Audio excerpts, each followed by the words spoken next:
वालेकुम, welcome to my channel biology geek. आज हम लोगों ने देखना है मैकेनिज्म ऑफ ब्रीदिंग। जैसा कि आप सब लोग जानते हैं कि हम लोग chapter number unit number 10th class का फेडरल बोर्ड का डिस्कस कर रहे थे और उसमें हम लोगों ने देखा कि हमारे पास गैशियस एक्सचेंज क्या होता है, प्लांट्स में गैशियस एक्सचेंज कैसे हो रही होती है। फिर हमने देखा कि ह्यूमन बींग्स के अंदर, मैन के अंदर गैशियस एक्सचेंज कैसे हो रही होती है, क्या सिस्टम है।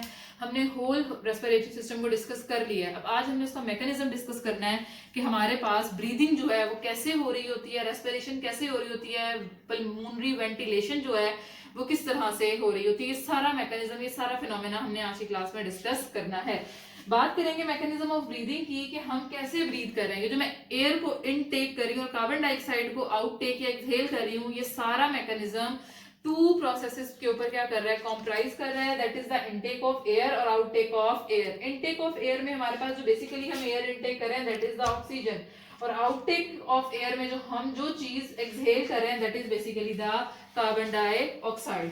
अच्छा जी, जब हम कुछ इनहेल कर रहे हैं that is oxygen, it is called inhalation. जब हम कोई चीज एक्सहेल कर रहे हैं that process is called exhalation. अच्छा, अगर हम ऑक्सीजन को इंस्पायर कर रहे हैं तो हम इस इनहेलेशन को इंस्पिरेशन भी कह सकते हैं। अगर हम कार्बन डाइऑक्साइड को एक्सपायर कर रहे हैं तो इस प्रोसेस को हम एक्सपायरेशन भी कह सकते हैं।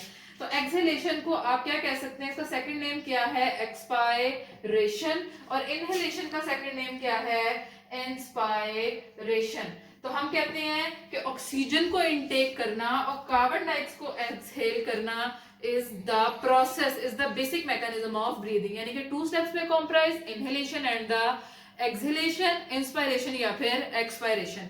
अच्छा, यहाँ ये क्वेश्चन राइज होता है कि क्या हम पूरी एयर में सिर्फ ऑक्सीजन को इनटेक कर रहे हैं और कार्बन डाइऑक्साइड को एक्सहेल कर रहे हैं। तो इसका जो आंसर है वो आपको नेक्स्ट क्लास में जो है वो मैं क्लियरली जो है वो विद द फिगर्स जो है वो समझाऊंगी। अभी सिर्फ हम मैकेनिज्म देख लेते हैं कि ब्रीदिंग का मैकेनिज्म हो कैसे रहा होता है। और आपने ये इधर बात याद रखनी है कि एयर में जितनी गैसेस होती हैं वो सब हम क्या कर रहे होते हैं, इनहेल कर रहे होते हैं। वो हम सब गैसेस जो है वो क्या कर रहे होते हैं, इंस्पायर कर रहे होते हैं। और हम जानते हैं air is a mixture of gases.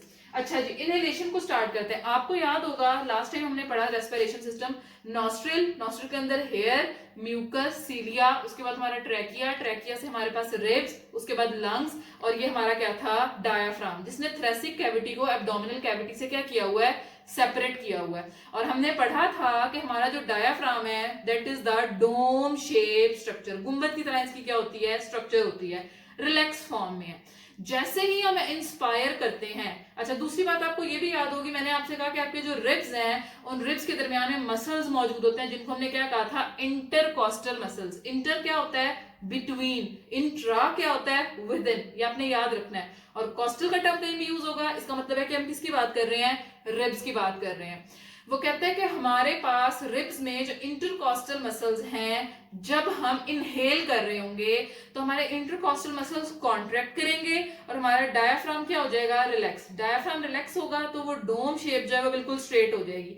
जैसे ही स्ट्रेट होगी, अब दरमियान में स्पेस आ गई, जो स्पेस आएगी वो हमारे लंग्स को क्या कर देगी, एक्सपैंड कर देगी। जब हमारे लंग्स एक्सपैंड होंगे तो हमारा जो प्रेशर होगा लंग्स के अंदर वो क्या हो जाएगा, डिक्रीज हो जाएगा, रिड्यूस हो जाएगा। वॉल्यूम क्या हो जाएगा, इंक्रीज। वॉल्यूम के इंक्रीज होने से प्रेशर क्या हो जाएगा, डिक्रीज, क्योंकि हमारा डायाफ्राम क्या हो गया है, स्ट्रेट। हमारे रिब्स के इंटरकॉस्टल मसल्स कॉन्ट्रैक्ट करेंगे तो हमारी रिब्स क्या होंगी, अपवर्ड और एलिवेटेड, यानी कि हमारे रिब्स ऊपर की तरफ और बाहर की तरफ क्या हो जाएंगी, उभर जाएंगी। आप इसको इंस्पायर करके देखें, ये आपके पास क्या हुआ कि आपकी रिब्स अपवर्ड और आप कह लें कि एलिवेट होगी, बाहर की तरफ जो है वो निकल आएंगे। क्यों, क्योंकि आपका डायफ्राम नीचे लो डाउन हुआ, आपके लंग्स एक्सपैंड हुए, वॉल्यूम इंक्रीज हुआ, प्रेशर क्या हुआ, डिक्रीज। जैसे ही वॉल्यूम इंक्रीज और प्रेशर डिक्रीज हुआ, बाहर से एयर फौरन क्या करेगी, रश करेगी इनसाइड योर रेस्पिरेटरी सिस्टम, ताकि आपके लंग्स जो एक्सपैंड हुए हैं, वॉल्यूम इंक्रीज हुआ है, उस वॉल्यूम को क्या किया जाए, फिल अप किया जाए। ये हमारे पास क्या है, इनहेलेशन या फिर इंस्पायरेशन। इसके बिल्कुल ऑपोजिट क्या होगा, एक्सपायरेशन एंड एक्सहेलेशन। ये मैंने यहाँ पे स्टेप्स राइट डाउन किए हैं और यहाँ पे डायग्राम से आपको समझाने की कोशिश की है देखिए मैंने कहा कि intake of air is the inhalation and inspiration. जब एक्सटर्नल इंटरकॉस्टल मसल्स यानी कि रिब्स के क्या होंगे, कॉन्ट्रैक्ट होंगे, रिब्स एलिवेट होंगी और आउटवर्ड जो है वो क्या करेंगी, मूव करेंगी, यानी कि अपवर्ड और आउटवर्ड। उसके बाद हम कहते हैं मसल्स कॉन्ट्रैक्ट होंगे, यानी कि डायाफ्राम के मसल कॉन्ट्रैक्ट होंगे, डायाफ्राम स्ट्रेट हो जाएगा। डायाफ्राम स्ट्रेट होगा तो स्पेस डेवलप हो जाएगी ना, एक चीज ऐसे है, और जब एक चीज ऐसे होगी तो यहाँ पे क्या हो गई, स्पेस डेवलप हो गई। मैं कहती हूँ कि मेरे पास लंग्स है, ये मेरे पास डायाफ्राम है, डायाफ्राम स्ट्रेट हुआ, ये स्पेस बन गई। स्पेस को फिल करने के लिए वो क्या कर जाएंगे, आप कह लें कि ओपन अप हो जाएंगे। डायाफ्राम स्ट्रेट होगा, वॉल्यूम इंक्रीज होगा, वॉल्यूम इंक्रीज होगा, प्रेशर डिक्रीज होगा।